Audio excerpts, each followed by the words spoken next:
Essa geração acredita no quê? Será que reza no fim do dia? Será que precisa de Deus? Quais são os deuses dessa geração? Talvez você já tenha feito uma dessas perguntas, principalmente se já passou dos 40. E para tentar encontrar respostas, ou pelo menos algumas pistas do que pensa essa geração, a Fundação Tite Setúbal convidou jovens para contar suas histórias e revelar alguns dilemas. Nos próximos 3 episódios, a gente vai ouvir a Luciana Petersen. Ela tem 24 anos, é de São Paulo, mas vive no interior de Minas. E é na voz dela que a gente vai saber o que essa geração pensa sobre fé e religião. Posso falar rapidinho, gente? Claro. Qual que é a dinâmica? A gente vai interferindo mesmo? Sim, pode ir interferindo, amiga. Essa última que você tá ouvindo falar sou eu, no Web Culto que eu participo com outras mulheres a cada 15 dias. Como você deve ter percebido pelo pouco que ouviu, eu sou meio que a organizadora do rolê. Embora eu haja como uma liderança nesses encontros, eu acho a palavra pastora um pouco forte. Mesmo que as meninas da igreja me chamem assim. Ainda mais sendo filha de um pastor da Igreja Batista e conhecendo de perto todos os desafios e responsabilidades dessa missão. E eu não sei se tô preparada para seguir os passos dele. Putz, eu acho que eu já dei até um spoiler. Pois é, essa é uma das minhas questões atuais. Mas para você entender o que tá rolando na minha cabeça, a gente vai precisar voltar um pouquinho no tempo.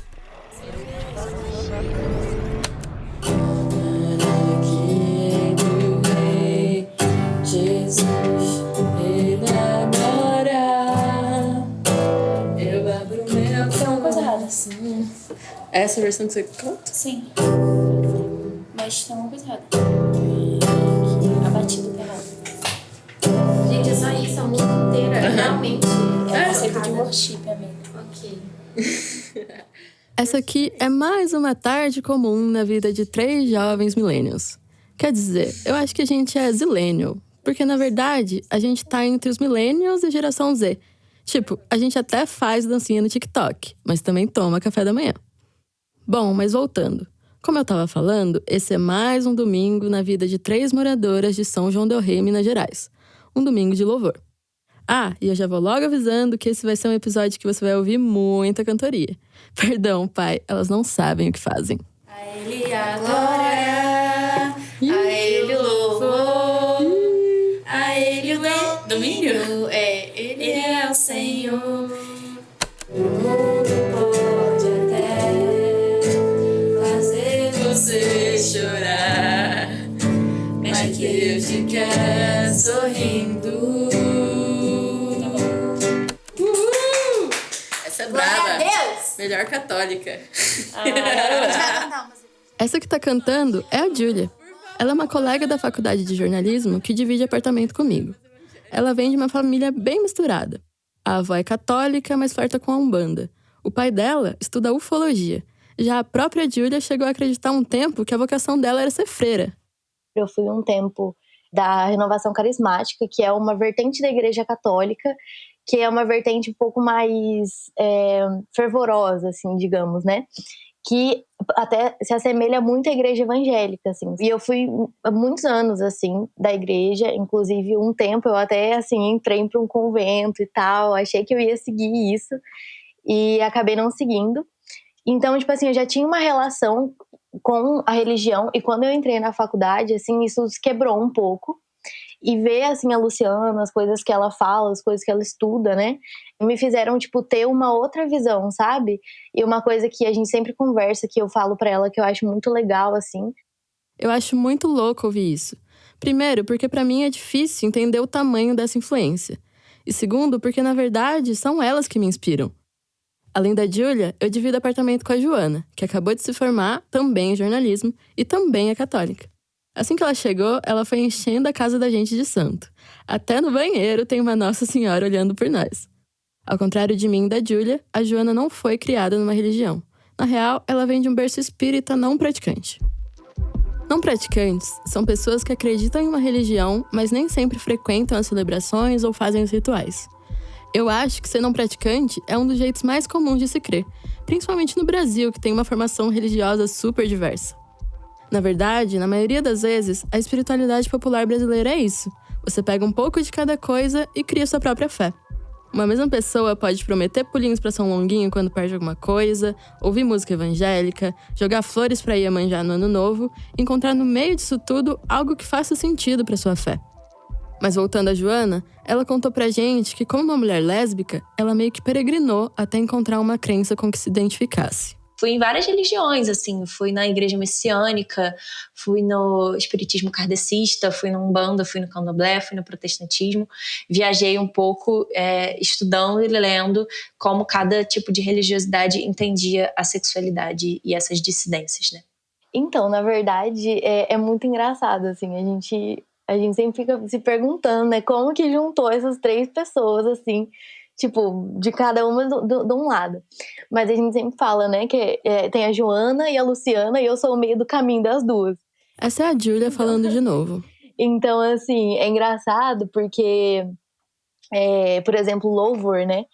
Você tem os louvores católicos e os louvores evangélicos. E por ser da renovação carismática, eu sei os dois. Então, assim, na renovação não tem isso de, tipo, essa é uma música protestante, uma música evangélica. Não tem, tipo, é louvor que estamos tocando, entendeu? E aí, tipo, aí é muito engraçado, porque aí a Joana não sabe nenhum louvor, assim, evangélico, aí ela fica tipo, nossa, gente, agora eu vou pôr louvor católico. Aí só a Joana e eu sabe cantar. Aí a Luciana fala, não, agora eu vou pôr Diante do Trono. Aí vai lá eu e a Luciana sabe cantar. Então, assim, é bem engraçado isso, sabe? As duas, eu acho engraçado também que elas se bicam, assim, meio na brincadeira, assim, sabe? Ah, porque você é protestante, não, porque você católica, Inquisição, tipo assim, é tudo muito na brincadeira, assim, sabe? A gente, que acima de tudo, considera que existe uma espiritualidade maior e existe um Deus, e ele tá ali, independente da religião, né? Então... Bom, agora que você já conhece um pouco da nossa casa ecumênica, acho que só falta eu me apresentar, né? Sejam bem-vindos a mais um Redomascast. Eu sou Luciana Peterson. Calma, você não trocou de podcast. É que além desse, eu também apresento um outro, o Projeto Redomas, que é um lugar para ressoar as vozes das mulheres dentro dos espaços de fé cristãos. Eu tenho 24 anos, sou negra, feminista e ultimamente tenho ressignificado a minha espiritualidade através das teologias marginais. Ah, e eu amo o Twitter. Oi, @Ana Paula Valadão. Vi que você parou de seguir o Bolsonaro, mas postou foto com a bandeira do Brasil, tá tudo bem? Esse é um tweet que eu fiz durante as manifestações no último 7 de setembro. Na real, eu fiz uma thread expondo todos os crentes midiáticos que apoiaram o atual governo. A thread bombou tanto que foi parar na Bruna Marquezine, uma das celebridades brasileiras mais seguidas no Twitter. Não volto não, estou seguindo. Uma linda salva de palmas. Bom, meus amigos, vamos dar virada na nossa vida? Toda vez que você entende... Se eu pedir para você imaginar um evangélico, talvez venha à sua mente um pastor midiático, provavelmente branco e rico, ou uma igreja perto da sua casa que faz muito barulho.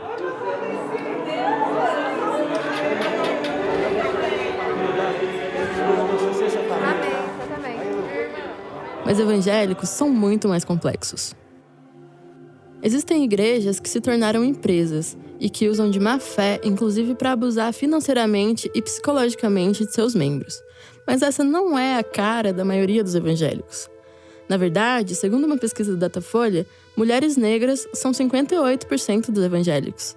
São pessoas que vivem nos centros e nas periferias, de diversos pensamentos ideológicos, e existe inclusive um movimento que tem crescido, de evangélicos progressistas. Pessoas que estão disputando narrativas, lutando pelos direitos humanos e construindo movimentos sociais. Mas como os midiáticos são muito barulhentos, eu consigo entender quem pensa que toda igreja é retrógrada. Até porque esse foi um dos motivos por trás das minhas crises e que me fez repensar até minha relação com a Igreja Batista. Mas eu acho que a Joana passou por algo mais grave do que eu. Na verdade, eu só vinha me assumir com 17 anos e eu achei que seria tranquilo, assim, dentro da minha igreja, mas acabou que não foi. Um padre tentou fazer... Tentou não, né? Fez oração de cura em mim e tentou fazer um processo de cura gay.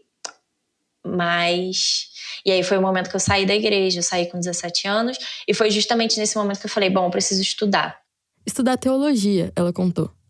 Eu sei que para muita gente deve ser difícil, depois de ouvir um depoimento como esse, entender como ainda tem gente que segue dentro de uma igreja cumprindo todos os rituais. E se você tá por dentro das notícias, deve saber que o número de jovens que andam perdendo a fé na humanidade tem crescido cada vez mais. O pessoal entre 15 e 29 anos está insatisfeito. Quase metade deles deixaria o Brasil se pudesse.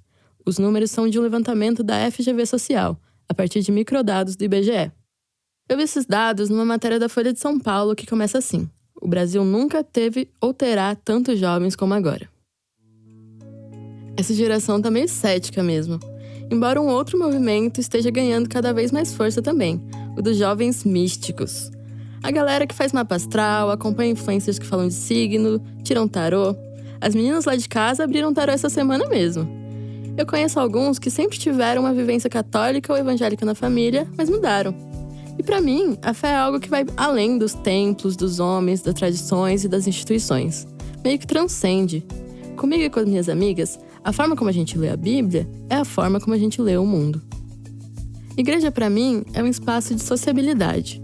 Por isso, eu resolvi me juntar a outras 50 mulheres e a gente criou uma igreja, a Vale das Bênçãos. O surgimento chega a ser cômico e, na real, super zilênio. Um dia eu tava reclamando no Twitter sobre como é difícil a vida do crente, especialmente uma crente como eu, e a Priscila me respondeu pedindo pra gente criar um grupo pra compartilhar as nossas vivências. Eu confesso que na hora eu achei um saco a ideia de mais um grupo no WhatsApp, mas ela insistiu e eu acabei criando. A referência do nome, Vale das Bênçãos, vem um pouco da Bíblia, pensando no Vale da Sombra da Morte, dos Salmos, mas também brinca com um vídeo de uma pastora fundamentalista que viralizou lá em 2011. Durante a ida ao inferno, a pastora Ionara Santo afirma ter visto em um vale alguns líderes religiosos. Um vale somente daqueles que estavam na igreja. Vale dos pastores, missionário, diácono, falso profeta. Aqueles que estavam na casa de Deus e não andaram de conformidade com a palavra. O nome da pastora é Ionara Santo. E ela dizia que foi ao inferno 15 vezes. Além de ter visto um monte de coisa, um vale com Elis Regina, PC Farias, Chacrinha e até o vale dos homossexuais. Muita gente do grupo vivia em crise com a igreja e, principalmente na época de pandemia, estava sem um espaço para viver a fé e conversar sobre espiritualidade. Então, a gente resolveu fazer web cultos a cada 15 dias. E hoje são elas que eu chamo de igreja. Lá, nós cantamos, conversamos sobre a Bíblia, tomamos ceia, como qualquer culto evangélico. Mas no fim, a ideia é que seja uma igreja como todas deveriam ser, acolhedoras. Então eu queria que a gente fizesse 2 momentos de oração. Primeiro, pelos pedidos que a gente fez aqui, pela nossa igreja, né, e tudo mais. E depois que a gente fizesse um momento do Dia da Visibilidade Lésbica, que é hoje, 29 de agosto. Então, pedir pelas mulheres lésbicas, por aquelas que ficam desamparadas, sem família, por aquelas que, enfim, enfrentam milhões de questões de saúde, questões de silenciamento, questões de negligência, questões de encarceramento, enfim, todas as mulheres lésbicas deste Brasil e do mundo. Então, quem são 2 pessoas que podem orar? Bora, meu povo! Tem que ter uma lésbica orando hoje, hein? Letícia. Eu já vou cantar, já tô lésbica o suficiente aqui, já com violão, cantando. Boa, Nina. Beleza. Sim. Voluntaria. Boa. Mais uma, dá-lhe uma. Eu vou orar pela visibilidade lésbica. Tá me enchendo o saco o dia inteiro. Que isso, tem que orar. Beleza, então. Pode começar, Nina, pelas intenções. Esse é um trecho daquele web culto que eu comentei que a gente faz a cada 15 dias. Naquele domingo, como você deve ter reparado, era o Dia da Visibilidade Lésbica. Me ouvindo falar, parece que eu sou super segura, né? No fundo, nem eu sei muito bem o que eu sou. Para os meus pais, eu desviei um pouco do caminho que eles achavam que eu devia seguir. Para uma parte dos web crentes da internet, e até das igrejas pelas quais eu passo, eu sou uma herege. E para outra parte das pessoas, eu sou uma crente. Uma crente. Na maioria das vezes, essa expressão vem acompanhada de um tom pejorativo. E no fim das contas, eu fico no meio do caminho, sem saber o que eu quero ser. Será que eu viro pastora de vez? Para tentar responder essa pergunta, eu decidi visitar alguém que faz parte da minha história e que conhece os meus pais tão bem quanto eu. Meu nome é Eric, tenho 30 anos, nasci em Itabira, Minas Gerais, sou filho de pastor, irmão da Luciana Petersen e hoje sou da Igreja Gravidade Zero. Em outro episódio, eu conto mais detalhes, mas por agora você só precisa saber que a Gravidade Zero faz parte das igrejas que eu classifico carinhosamente de igreja de parede preta. A tia Lu tava ansiosa. Muito! Curtindo todas as fotos. É verdade, curtindo as fotos. A Lu não tinha conhecido ainda. E conheceu ontem, né, Lu? Conheceu ontem a Eloá, uma princesa de Deus. É um presente mais lindo. Ela tá meio doentinha, meio dodói, mas ela é nosso bem precioso hoje. Nesse dia, eu fui visitar o meu irmão e finalmente conhecer minha sobrinha, que por causa da pandemia eu só tinha visto pelo Insta e por videochamada. E eu aproveitei para falar sobre um assunto que anda tirando o meu sono. Você sabia que tem gente que me chama de pastora? Não sabia. As pessoas te chamam de pastora? Me chamam de pastora. Por que te chamam de pastora? Não sei, as pessoas veem isso em mim, algumas pessoas, principalmente que acompanham meu trabalho, né? O podcast e tal. E pessoas que eu converso. Muita gente vem me procurar, pedir ajuda, pedir conselho. E o que você acha? Cara, eu acho isso muito legal. Assim como você, onde eu vivo também, diversas vezes pessoas elas vêm procurar conselho, né? E eu creio que se elas vão até você procurar conselho é porque você tem algo que você carrega, que você tem para abençoar a vida delas, né? Para trazer cura, para trazer libertação para a vida delas. Eu creio que uma palavra, talvez de conforto, talvez de incentivo, né, tenha a mudar a vida de uma pessoa, né? Como meu irmão falou, ser pastor não é só pregar e pedir dízimo, como muita gente pensa. Ser pastor é cuidar de gente, ouvir, aconselhar, ser um ponto de apoio, mesmo que esteja tudo desabando. Em qualquer igreja de bairro comum, é pro pastor que as pessoas vão pedir cesta básica. Quando as coisas apertam ou quando morre alguém na família, é o pastor que vai dar uma palavra de consolo.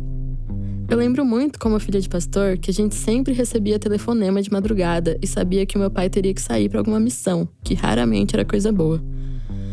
Então, ouvir tudo aquilo do meu irmão estava me deixando confiante. Até que, um pouco depois, eu lembrei de uma conversa que eu tive com meu pai. A gente estava falando com o papai e ele estava falando como não vê uma mulher pastora, né? Que na Igreja Batista... Nem ele, e muito menos a minha mãe. Aí eu lembrei das minhas crises com a instituição igreja e por que tanta gente pula fora dela. E o quanto eu ainda não tô preparada para falar com os meus pais sobre isso. Eu quero dar valor até o calor do sol. Seja preparado para quem me conduz. Que eu seja todo dia como um girassol. Costas pro escuro e de frente pra luz.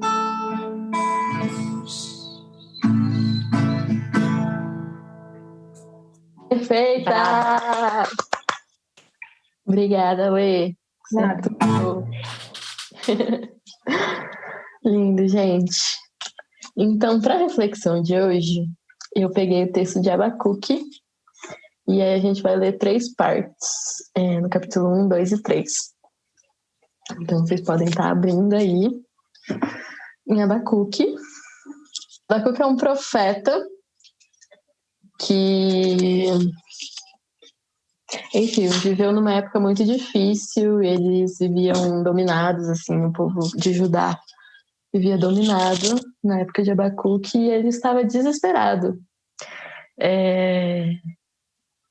Então, essa atmosfera desse texto, assim, um desespero de ver tanto sofrimento por um povo, assim. Eu escolhi esse texto porque eu acho que tem tudo a ver, né, com o Brasil de Bolsonaro, com pandemia e tudo mais. Às vezes é só o que a gente sente. Então, vou começar lendo Abacuque 1, vou ler do 2 ao 4. Até quando, Senhor, terei que pedir socorro? Tu, porém, não ouves. Clamo, há violência por toda parte, mas tu não vens salvar. Terei de ver essas maldades para sempre? Por que preciso assistir tanta opressão? Para qualquer lugar que eu olho, vejo destruição e violência. Estou cercado de pessoas que discutem e brigam o tempo todo.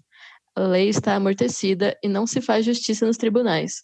Os perversos são mais numerosos que os justos. E com isso, a justiça é corrompida. O que vocês sentem, assim, a partir desse texto, desse trecho? Eu amei seu ato falho. Que os perversos não são mais numerosos. É o nosso sonho, né? Eu acho que esse até quando tem sido muito minha oração, assim, nessa época de Bolsonaro, pandemia, racismo, machismo, LGBTfobia e tudo mais. Até quando? Especialmente, tipo, nesse momento pandêmico, né, de, tipo, mortes que poderiam ser evitadas. Exatamente. Eu acho bonito de Abacuque que ele tem coragem demais, né, de brigar com Deus e falar, até quando? Você não tá vendo? Você vai ficar vendo essa violência e não vai fazer nada mesmo? Tipo, é muita coragem que às vezes a gente não tem, né? De ser honesto com Deus e falar, oi, cadê você? Quando eu penso em igreja, eu penso também em momentos como esse, de comunhão. Porque às vezes parece que a gente tá alheio ao que acontece no mundo. E é isso que a gente busca não ser. Isso acontece até na igreja mesmo.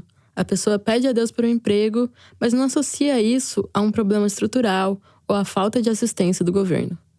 Então, quando eu repito, até quando? Até quando? Até quando? Eu acho que é um sentimento coletivo e que ecoa em muitos de nós. Isso me fez lembrar de uma coluna que eu escrevi para a Folha de São Paulo em janeiro desse ano.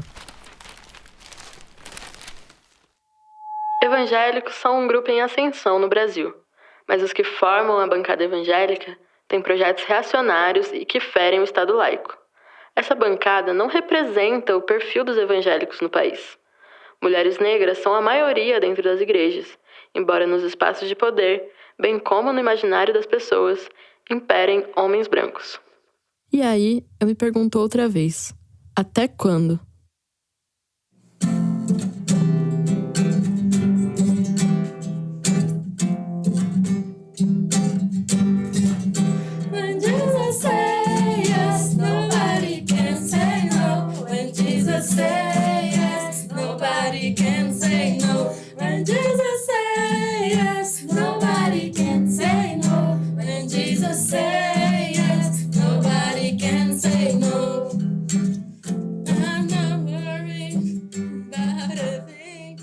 Eu acho que se tivesse um The Voice Gospel, ninguém viraria cadeira pra gente. Mas eu digo pela afinação, porque pela pronúncia eu acho que pelo menos a minha professora de inglês viraria. Eu sou candomblessista de nascência, né? De nascida, porque meu pai é do candomblé, ele fez os rituais, né, que a gente chama de raspar, quando eu tinha 3 meses de vida. Então, eu cresci no terreiro, meu pai tem 33 anos de santo, né, que a gente chama. Ele já poderia ser um babalorixá, né, que a gente chama de pai de santo. Só que ele optou por não ser babalorixá, mas ele do axé, ele joga búzios, enfim, eu cresci nesse meio. Essa é a Jenny. Ela dá aula de inglês há uns 13 anos e é minha professora há 6 meses.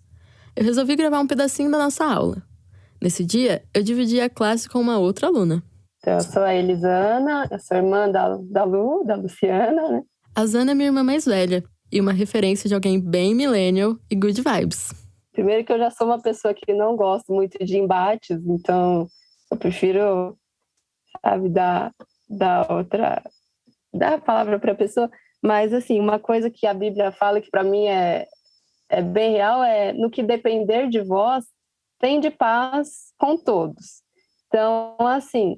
E aí, ter a Luciana na minha escola é muito importante para mim, porque ela é uma referência mesmo, assim. Tudo que eu sei sobre a religião cristã, foi com a Luta aprendi no Twitter.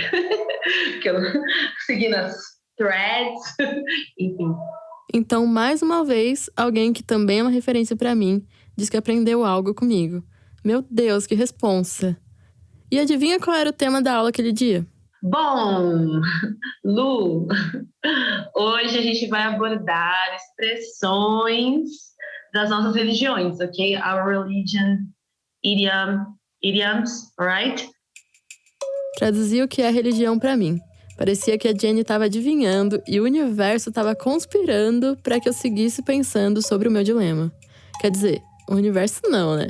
Ai, meu Deus, será que eu tô virando uma jovem mística? Aquelas. Really? Oh. I think I remember that, actually. Yeah, but there are so many. I remember so many. Naquela aula, nós tivemos trocas muito bonitas. Eu e a Zana aprendemos muito sobre a religião da Jenny e acho que ela também aprendeu um pouco com a gente. É muito interessante pensar que nós somos muito parecidas. Mulheres negras, jovens, periféricas. Tem muito mais coisa que nos une do que nos divide. E aí eu pensei em quanta coisa absurda e violenta eu já ouvi e reproduzi sobre religiões de matriz africana, antes de conhecer a Jenny e outras pessoas que seguem essas religiões. E lembrei de uma coisa que eu já ouvi da Joana. Eu acho que para a gente escolher algo, a gente tem que conhecer muito bem. Para a gente amar algo, a gente tem que conhecer muito bem. Para eu conhecer a igreja, eu tenho que reconhecer todas as problemáticas dela. Então eu pensei que para tomar minha decisão, eu precisava conhecer outras religiões de maneira mais profunda. Por isso, eu decidi fazer um convite para Jenny. Ela participaria de um dos meus webcultos e eu visitaria o terreiro com ela. Será que ela vai topar esse intercâmbio? É o que a gente vai descobrir no episódio que vem. A alegria está no coração de quem já conhece a Jesus. A verdadeira paz só tem aquele que já conhece a Jesus. O sentimento mais precioso que vem do nosso Senhor é o quê? É o amor que só tem quem já conhece a Jesus. Aleluia, amém. Agora, posso pisar numa tropa e saltar as muralhas, aleluia, aleluia. Posso pisar numa tropa e saltar as muralhas, aleluia, aleluia. Ele é a rocha.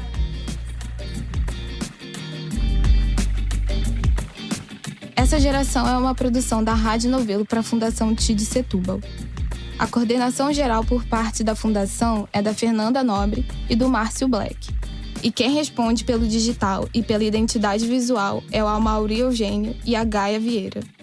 Pela Novelo, a coordenação geral do podcast é da Paula Scarpim e do Renan Suquevicius. O roteiro é assinado por Edu Araújo e a produção é tocada pela Bárbara Rubira. A edição é da Júlia Matos e a mixagem é do João Jabassi, da Pipoca Sound. A nossa música tema foi composta pelo Chico Correia. A coordenação digital é da Bia Ribeiro, que também faz a distribuição e a locução. Os futuros profetas são tuiteiros, já parou pra pensar. Amém. Exatamente. Uma reforma, né? Vamos atualizar essa Bíblia, sabe? Na nossa, Os capítulos nas nossas vivências. Oi? Os capítulos da Bíblia vão ser as threads do Twitter. Sim.